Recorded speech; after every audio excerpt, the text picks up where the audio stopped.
করেছিলাম, আর এটা হলো 2400। এই 14 বছরের মধ্যে আমি ইটনার কয়েক মাঠে কেন ইটনার কোন মাঠে দাঁড়িয়ে 14 বছরে কোন কথা বলতে পারি না। আমার জীবনের যৌবন চলে গিয়েছে,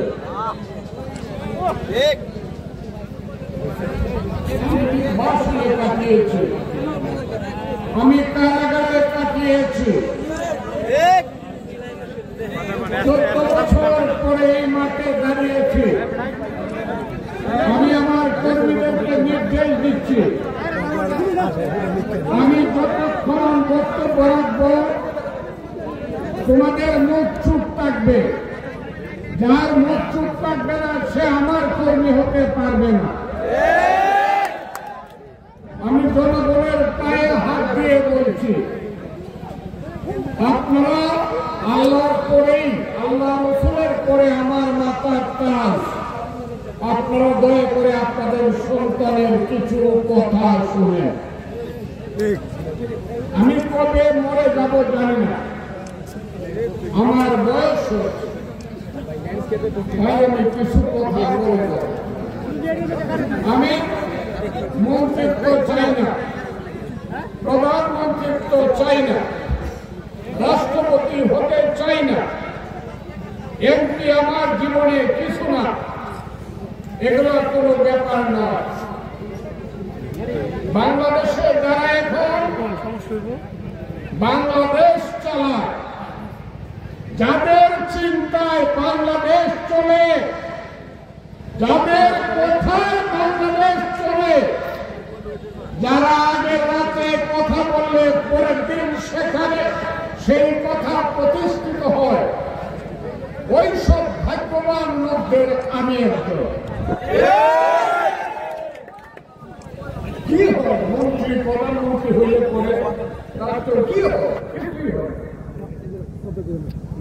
আমি আজকে শ্রদ্ধা যারা জীবন দিয়েছে, যে ছাত্র আমার সন্তান,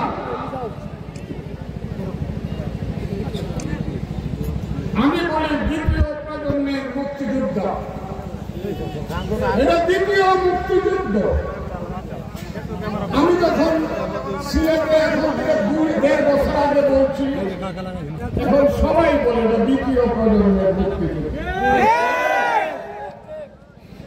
এমনকি ইউনুস সাহেব বলে, তারেক রহমান সাহেব বলে। আপনারা এটা লক্ষ্য করবেন, ইটনার মানুষ, আমি আপনাদের সন্তান।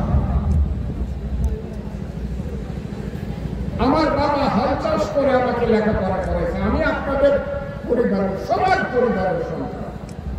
আপনারা লক্ষ্য করবেন, আমি ফজলুর রহমান আগের দিন যে কথাটা বলি, পরের দিন বাংলাদেশে যারা বলে সব আমার মতো করে। আপনারা কথা শুনতে চান না কেন? এই কথা পয়সা দিয়ে কিনতে পাইবেন না। আমি মরে গেলে, আমি মরে গেলে এই কথা পাইবেন না। আমি বলছিলাম, হে আল্লাহ, তুমি আমাকে ততদিন মৃত্যু দিও না ততদিন শেখ হাসিনা গদিতে থাকবে। কথাটা বলছিলাম কিনা? আল্লাহ আমার কথা কবুল করেছে, আল্লাহ আমিন। আমি আপনাদের সামনে এসেছি, ইফতার কলেজ মাঠে কোন মতে এত মানুষ জীবনে কোনদিন হয় না। কত প্রধানমন্ত্রী এসেছেন, কত রাষ্ট্রপতি এসেছেন, এত মানুষ হয় না। অনেক রাষ্ট্রপতি 3000 পুলিশ নিয়ে এসেছে, লোক এসেছে 1500। এখানে 1 পয়সা আমি কাউকে দিই না। আমি শপথ করে বলছি, আমার পকেট থেকে আমি 1 পয়সা কাউকে দেব, কিন্তু হাজারে হাজারে লোক এসেছে।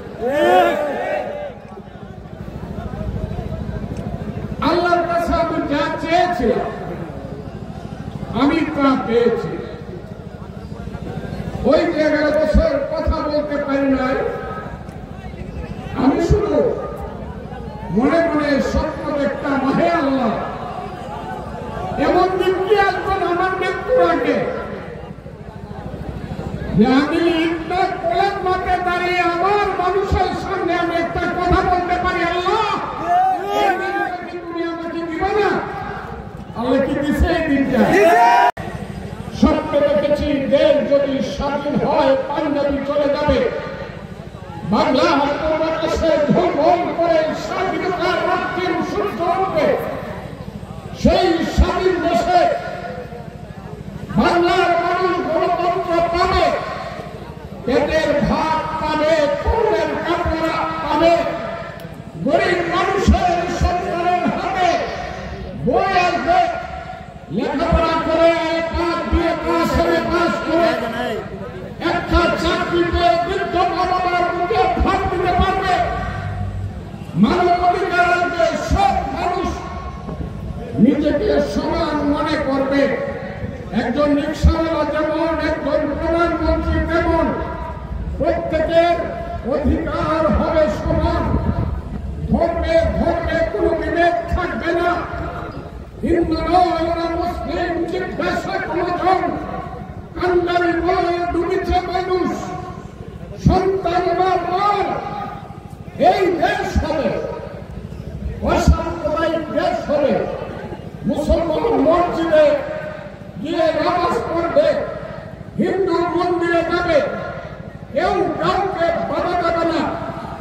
আবার যখন ফুটবল খেলা হবে, হিন্দু মুসলমান একসাথে খেলবে, হাততালি দিবে, নৌকা দৌড় হবে, একসাথে হাততালি দিবে। বন্ধুরা, যাত্রা গান নাটক হবে, হিন্দু মুসলমান একসাথে গান নাটক করবে। আগে কি সুন্দর দিন কাটে।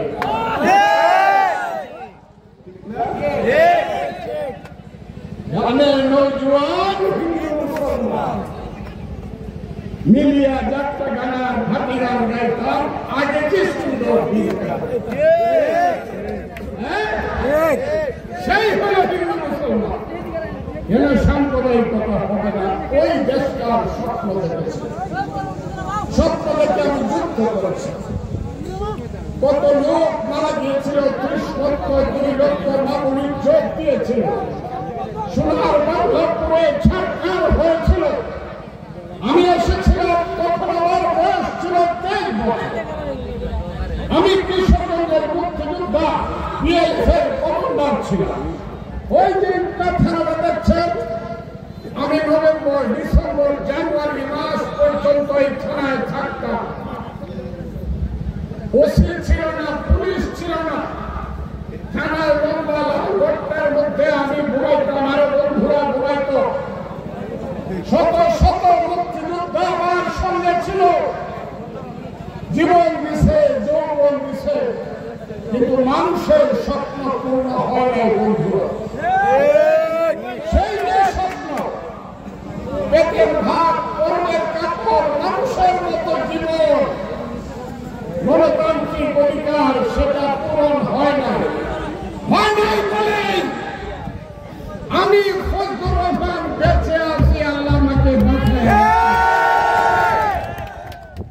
এইটা যেদিন হবে, সেই দিন হবে আমার গর্ব। আল্লাহ আমাকে সেই দিন দেবে। হে আল্লাহ, তুমি আমাকে সেই দিন দেবে। হে আল্লাহ, তোমার কাছে আমি আরজ করছি, আমার মৃত্যুর পরে লাশটা যেন ইফতার মাটিতে আসে, কলেজ মাঠে যেন আমার দানা দেওয়া হয়। আমি আপনাদেরকে বলতে চাই, কি আমার অপরাধ? আমি কেন 15 বছর বক্তৃতা করতে পারি? আমি 15 বছর বক্তৃতা করতে পারি না, কেন? আমার কি অপরাধ?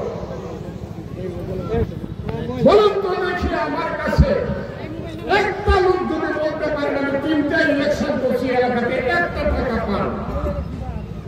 আমি কাউকে জীবনে কোনোদিন মিথ্যা প্রতিশ্রুতি দিয়েছি, কোনোদিন রাজনীতি করি।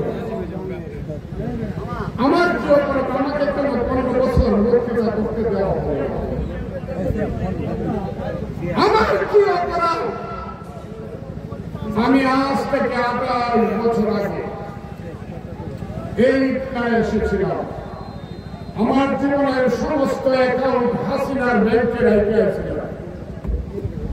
আপনারা জানেন আমি আওয়ামী লীগ করতাম। গ্রামের মানুষের ডাকে আমি এসেছিলাম। 96 সনে কি মার্কায় ভোট দিয়েছিলেন টেলিভিশন মনে আছে? সেই টেলিভিশন মার্কায় ভোট দিয়েছিলাম। আমি পাস করেছি হাজার হাজার ভোটে। আজকে চ্যালেঞ্জ করছি আমি ওই ভোটটা বলা হোক। 96 টেলিভিশন মার্কা আর হামিদ সাহেবের নৌকা মার্কার ভোটটা বলা হোক। হাজার হাজার ভোট বেশি পায়। আমার ভোট অষ্টগ্রামের হাওড়ে রাত্রের বেলায় ফেলে দিয়ে 24 ঘন্টা করে আমাকে পরাজিত করা হয়। তারপরে 2001 সালে উনি স্পিকার হয়ে এই কথাটা আমি বলতে চাই না। 2008 সালে উনি ইলেকশন, প্রত্যেকটা ইলেকশনে উনি অন্যায় করেছেন। আমি জয় লাভ করেছি, উনি বিক্রিয়া পেয়েছেন। তারপরেও আমি এখানে 15 বছর রাজনীতি করতে পারি না। উনি স্পিকার হয়েছে হামিদ সাহেব। তারপরে উনি তথাকথিত রাষ্ট্রপতি হয়েছে। তথাকথিত উনি রাষ্ট্রপতি, আমি বলি না ওনাকে। এখানে লেখা আছে রাষ্ট্রপতি। কলেজের প্রিন্সিপাল সাহেব, আপনার কলেজে বাংলার শিক্ষক বা প্রফেসর আছে, ব্যাকরণটা ঠিক না, এটা বদলাইল। উনি কি এখন রাষ্ট্রপতি? উনি কি এখন রাষ্ট্রপতি? রাষ্ট্রপতি লেখা তাহলে কিন্তু কি হবে না? প্রাক্তন রাষ্ট্রপতি লেখে।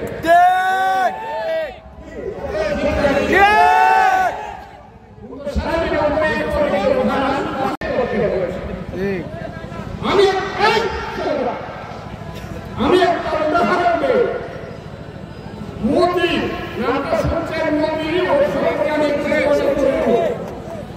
ইন্ডিয়ার প্রধানমন্ত্রী মোদি 14 সালে যখন প্রধানমন্ত্রীর শপথ নেয়, কেউ জানত না মোদি বিয়া করছে, কেউ জানত না। কিন্তু মোদি 17 বছর বয়সে একটা বিয়া করে বউ এসে ছেড়ে দিয়েছিল হিন্দুদের তালাক না। মোদি বলল আমি জাতির সামনে অসত্য কথা বলে আমার শপথ বৈধ। কাজে আপনারা দেখেন আমি 17 বছর বয়সে একটা বিয়া করেছিলাম। এখনো আমার বউ ওইখানে থাকেন, তার নাম হলো জয়সুরা বেন। সাংবাদিক সাক্ষাৎকার ঠিক না? আমি সাহায্য যখন শপথ নেয়, সারা বাংলাদেশের মানুষ মানুষ তো অবশ্যই আপনারা বসেছিলেন টেলিভিশনের সামনে। আমার দেশের একজন সন্তান রাষ্ট্রপতি গৌরবের ব্যাপার। উনি কি লিখলেন? লিখলেন 3 ছেলে, 1 মেয়ে, 1 স্ত্রী। কথাটা সত্য না মিথ্যা? সত্য। ওইটাই লিখলেন। লিখলেন তার স্ত্রী 1 জন, ছেলে 3 জন, মেয়ে 1 জন। আর মিরপুরের একটা বাসাতে আমি এক মহিলা বসে আছে, তার ক্লাস 7-এর একটা ছেলে নিয়ে সে বলতেছে তোর বাবা শপথ বসুন, তোর বাবা রাষ্ট্রপতি।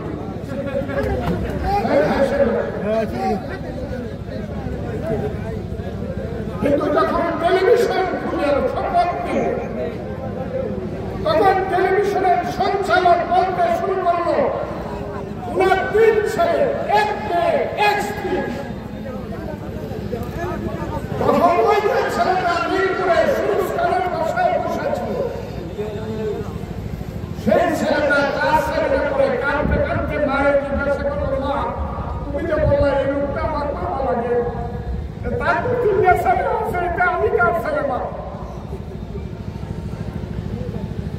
আপনার কথাটা বুঝছেন, আমার কথাটা বুঝছেন? তাহলে উনি একটা স্ত্রীকে অস্বীকার করলেন, তার নবজাত সন্তানকে অস্বীকার, আমি চ্যালেঞ্জ করছি। যদি আমি কথা মিথ্যা বলে থাকি, জীবনে রাজনীতি করবো না, ওনার পায়ে বলে দেওয়ার মাত্র উনি বলেন ওনার একটা পরিবার আছে কিনা, একটা সন্তান আছে কিনা, সেই সন্তানের নাম জয় কিনা। তাহলে মিথ্যা শপথ হয়ে কি রাষ্ট্রপতি হয়? জি না। বলুন আপনারা,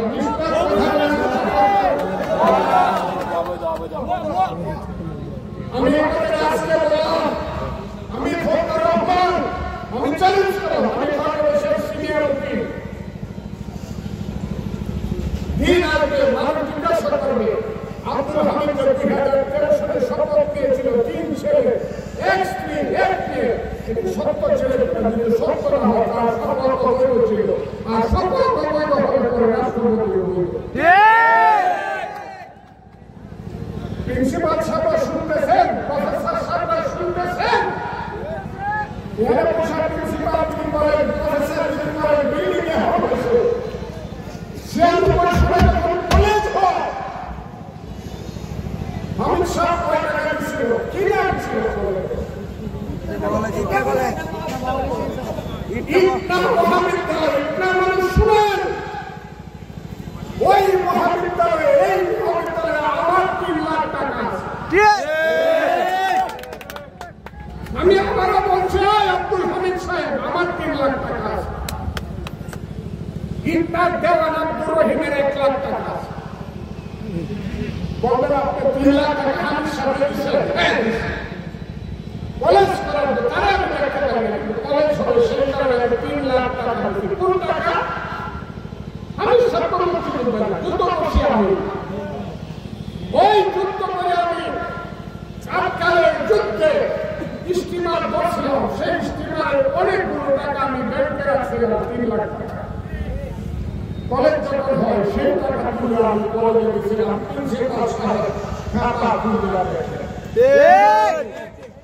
এটা আমি একা না, আরো 2 জন মুক্তিযোদ্ধা আমার সাথে ছিলেন, তোর মারা গেছে, আমার থাকবো, আমার সে ওদিন যুদ্ধে ছিল। আরেকজনের নাম বিহারি বলে একবার ইটনা আছে, অসুস্থ অবস্থায় প্রোগ্রামের নাম খারাপ। এই 3 লাখ টাকা আমাদের আছে, আমাদের তো 3 লাখ টাকা আছে, মুক্তিযোদ্ধাদের ইনামটা মুক্তিযোদ্ধা কলেজ রাখতে কি অপরাধ?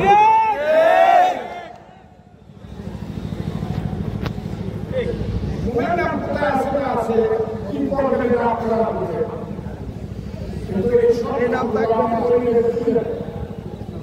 কিন্তু আইনগতভাবে এই নামগুলো থাকবে। আপনারা কি জানেন, আমি বলছিলাম শেখ হাসিনা আপনি ঢুকবেন, আমার কোনো দুঃখ নাই, কিন্তু আপনি ঢুকবেন, আপনি রাত করে ঢুকবেন, আপনার মহান পিতাকে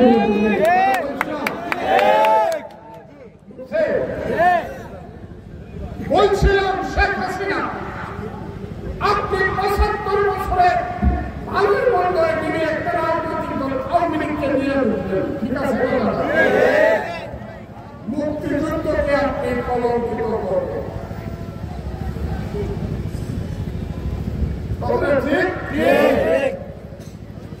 আব্দুল হামিদ সাহেব আপনি 3 বার ইলেকশন করেন, আপনার সাথে একবার প্রেস করলেন না, কিন্তু আপনি রাষ্ট্রপতি স্পিকার হইলেন। আমার কোনো হিংসা নাই, আমি আপনাকে হিংসা করি না, কিন্তু অনেক মন্ত্রী রাষ্ট্রপতি মরে দেখব না, কেউ নাম নিব না, কিন্তু 7 দিন করিমকে বলব না, তার কিন্তু সবাই জীবন বলিব, কথা ঠিক লাগে।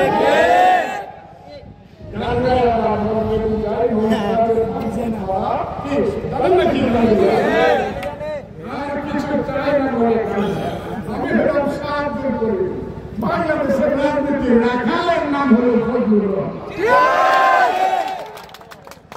আমার নাম যত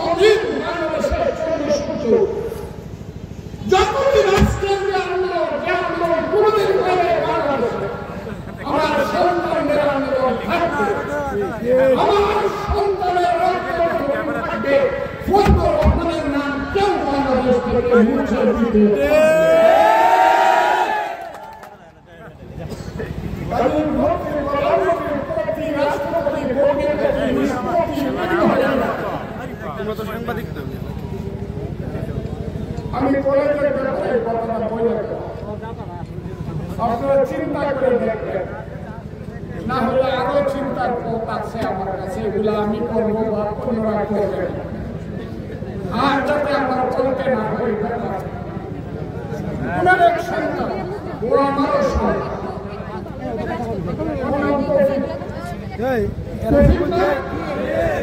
ভাই কথা বুঝেন না আপনারা,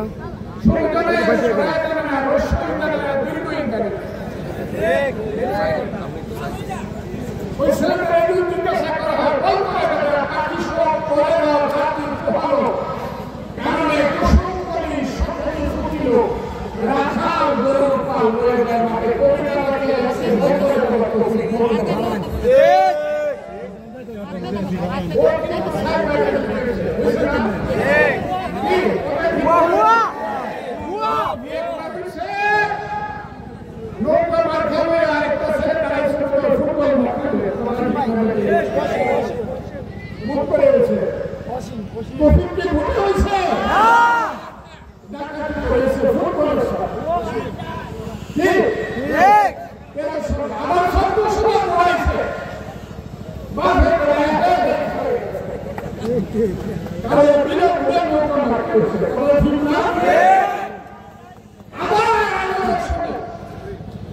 ইলেকশন আছে, আমার দল নমিনেশন দিচ্ছে, আমি ইলেকশন করি।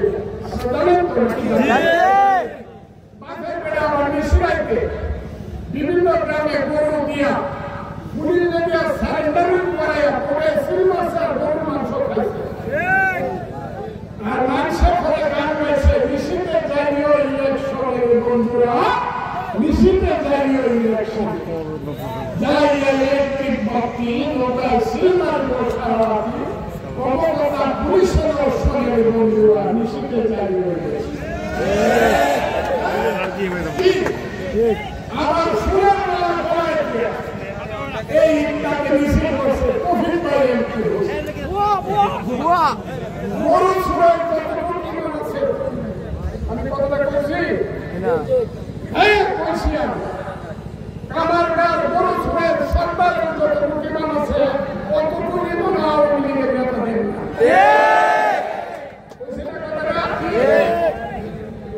যে বড় সুর চুরি করে কামারগাঁও নিয়ে গায়ে 8টা গরু সরকারের কাছে গেলে কান্নাকাটি করলে সাক্ষা দিয়ে দেবে 8টা দিয়ে 12টা খায়। এই মেলা আপনারা সবাই আমার বাকি এমপি ইলেকশন এইবার কি হয়েছে আমি কাউকে ওই করার ওই আল্লাহ আল্লাহ আমি করার আল্লাহ রে সত্য কথা বল। ওই ছেলেটা দাঁড়াল ছিল ডাকাতি করতে রাজা কাছে হাইটেন মার্কায় মুসলিমদের থেকে ইলেকশন তবে বেঞ্চিতে ইলেকশন আমার পায়ে দর্শিল আমার কাপ করে গেছিলাম, আমার পায়ে পায়ে সাই হুটের পাশে ওই মাঠে আমার পায়ে ধরে মাপ চাইছিল, মাপ করে গেছিল।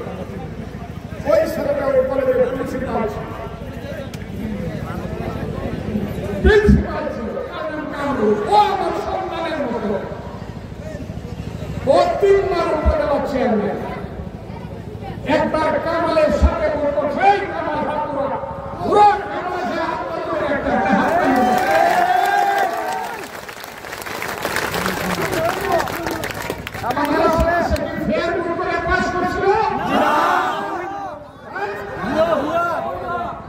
আচ্ছা কিভাবে পাস করছিল পরিবেশ সঙ্গে আচ্ছা এবার পুরুষে তিনবার বেড়া উপজেলা চেয়ারম্যান এসে একবার ভোট করলেন, তুই না বেড়া প্রিন্সিপাল, তুই না বেড়া প্রিন্সিপাল, তুই না লেখাপড়া করার ছাত্রে সদা সত্য কথা বলবে কি করে না? এই সত্য কথা বলবে আমরা কি তুই সত্য করলে ব্যাপার 3 বারে ডাকাতি করে তুই উপজেলা চেয়ারম্যান হইলি এটা হওয়া উচিত দিনের ভোট রাইতে হওয়া উচিত মানুষকে বন্দি করিয়া কিছু গুন্ডা দিয়া সেন্টার দখল করিয়া সিল মারা উচিত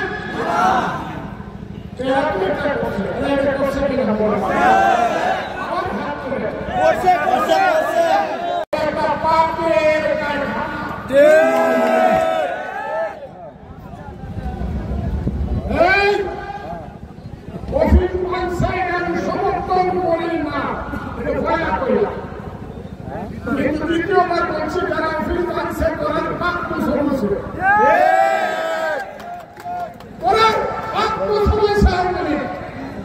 এই অফিসে পয়সা হামিদ সাহেবের বুয়া এই অফিসে পয়সা কামরুলের 3 বার ভুয়া উপজেলার চেয়ারম্যান বানাইছে এই অফিসে পয়সা হিমালয়ের ব্যবসা করছে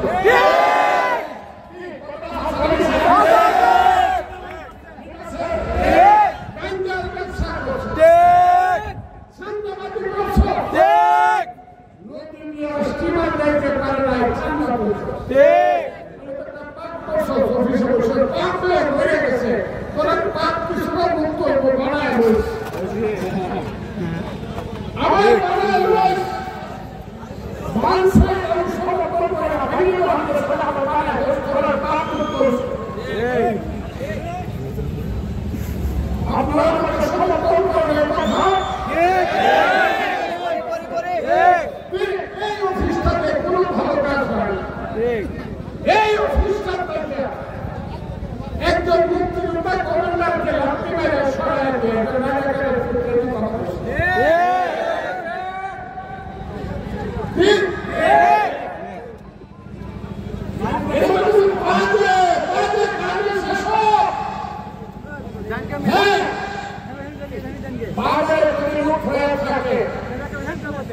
আমার একটা কথা আমি ঘৃণা করি 2 নম্বর কথা আইন শৃঙ্খলা বাহিনীকে অনুরোধ করি আপনারা খুশ করে তাদের মাল পারেন সম্ভব আর যারা ইমান বলতে জানো যদি ফজলুর রহমানকে মনে করো আপনার তোমার দেশের সন্তান নিজে নিজে কান্না নিজের সাহস না থাকলো কাজ আছে স্বপ্ন আছে তাদেরকে বলো আমার কাছে ইমান আছে আপনার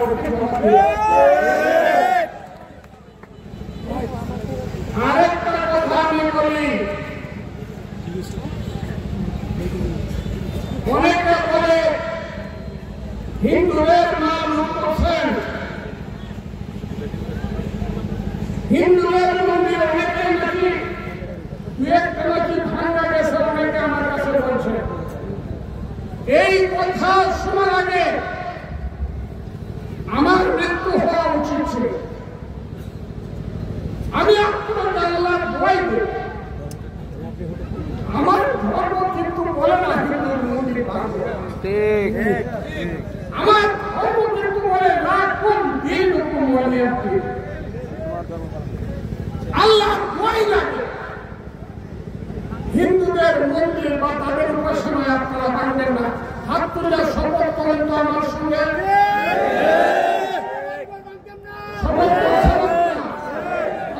আমার সঙ্গে কিন্তু শপথ করলেন যদি পরে দেখি আমি কিন্তু শেষ করে দেবো আমি কিন্তু মুক্তিযোদ্ধা ওদের সম্পদ লুট করে দেবো ওরা নিরীহ হইতে পারে হিন্দুরা মতো বার্তা বলতে হিন্দুরা কি হয়েছে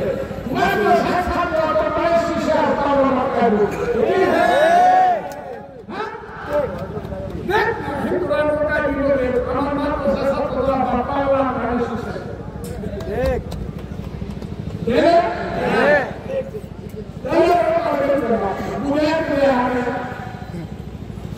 আমার তো গল্প সব হিন্দু আমি বেশি আমি সারা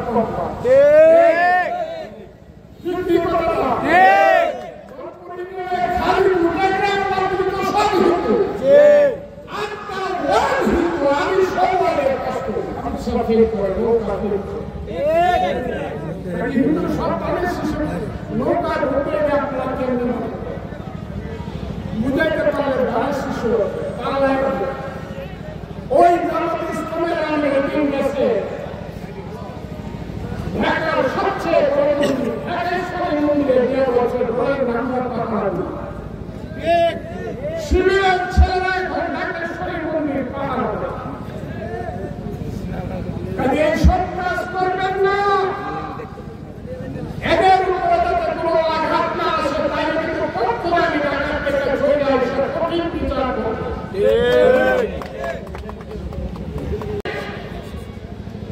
যা বলে তাও ঠিক না, কারণ মোদির মনে খুব কষ্ট পাইছে। আওয়ামী লীগের নেতা নেত্রী দিল্লির কৃতদাস। আমি যে বললাম প্রত্যেক দিন বলি আওয়ামী লীগের নেতারা ছিল দিল্লির কৃতদাস। এখন ইন্ডিয়া 2 বার গভর্নররা সাপোর্ট করে, হিন্দুরা সাপোর্ট করে হাসিনারে দিল্লি, আর কলকাতা মমতা ব্যানার্জি সাপোর্ট করে আমাদের আন্দোলনে।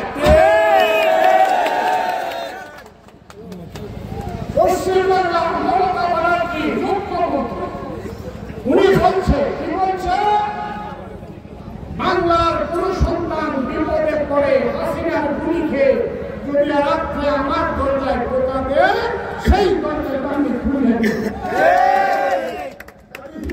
সব একটা মুসলমানের সঙ্গে একটা ধর্মের ভিত্তিতে রাজনীতি করে।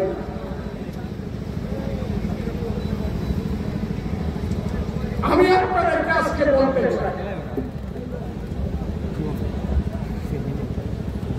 আমি 60 বছর রাজনীতি করি। এর আগে এইখানে স্কুল ছিল মহেশচন্দ্র শিক্ষা নিকেতন, ভূপেশচন্দ্র গুপ্ত, তার বাবা মহেশচন্দ্র গুপ্তের নাম স্কুলটা করছিল। আমি এখানে 5 বছর পরে মেট্রিক পাস করে গেছি। আমি কোনোদিন আমার মাস্টাররা এখানে জীবিত নাই, তাদেরকে সালাম করে তাদের আত্মার প্রতি সরকারের আমি সাথে সাক্ষী রেখে বলছি, আমি সব ক্লাসে সবসময় ফার্স্ট হই। 6, 7, 8, 9, 10 আমি ফার্স্ট হয়েছি। আমি ফার্স্ট হই, ইচ্ছা করে সিএসপি অফিসার হয়ে বিয়েতে কলেজের শিক্ষকরা শুনলেন, প্রিন্সিপাল সাহেব শুনলেন আমি বিয়েতে 2nd স্ট্যান্ড করছি। পাকিস্তানের উপরে এখন না 69 সালে যখন হামিদ সাহেব আমার কোনো ব্যাংক ব্যালেন্স নাই, শুধু মুক্তিযোদ্ধার একটা অ্যাকাউন্ট আছে। এই যে আমার স্ত্রী 12% আমি শহরে থাকার জন্য আমার স্ত্রী 12% জায়গা কিনছে,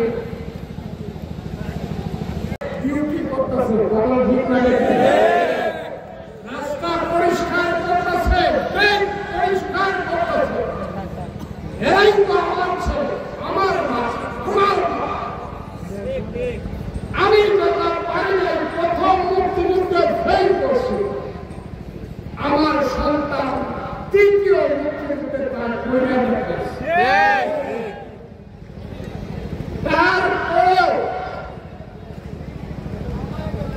গণতন্ত্র আসবে, ভোট আসবে, আমি যদি বেঁচে থাকি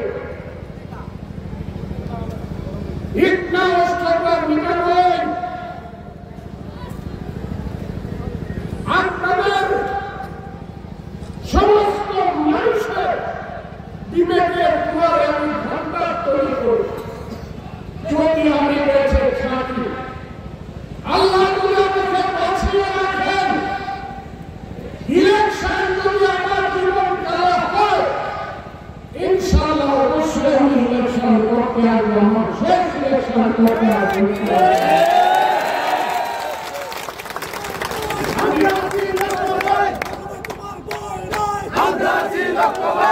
আমার শেষ ইলেকশন আমি গ্রাম মনে করতে ওই কারণে আমার কন্যাটা আমার অন্তরটা আমার হৃদয়টা ইতনা অষ্টগ্রাম ভিতরের মানুষের ভিতরে ঢুকে গেছে। আমি জীবনে ইতনা ভিতরের অষ্টগ্রামের মানুষের নির্দিষ্টভাবে সেবা করতে চাই।